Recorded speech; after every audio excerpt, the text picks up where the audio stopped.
Naniniwala naman si dating Supreme Court Senior Associate Justice Antonio Carpio na otomatikong dapat ituloy ng Senado ang impeachment trial laban ho kay Vice President Sara Duterte.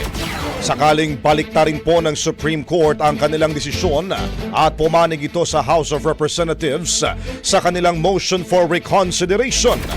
Paliwanag ho ni Carpio kapag idineklara ng SC na constitutional ang impeachment. Malinaw sa saligang batas na kailangan ituloy ng Senado ang trial kaya't wala nang kailangan botohan para humuling bahayin ang articles of impeachment. Ito ho'y matapos ideklara ng SC na labag sa konstitusyon at sa one-year rule of impeachment laban ho kay Duterte. Dahilan para i-archive ng Senado ang kaso sa botong 19-4-1. Tatlong impeachment complaints na po ang inihain laban ho kay Duterte noong December 2024. Kaugnay ng umano'y maling paggamit ng confidential funds. Ang ikaapat na reklamo naman na inendorso mula ho sa 1/3 na mga kongresista ay naipasa na sa Senado.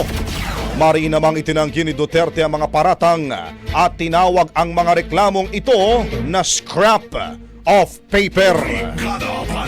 Ang bahaging ito ay hatid sa atin ng Standout ES4 Capsule. Simulang tuparin ang pangarap ng iyong anak. And stunting now!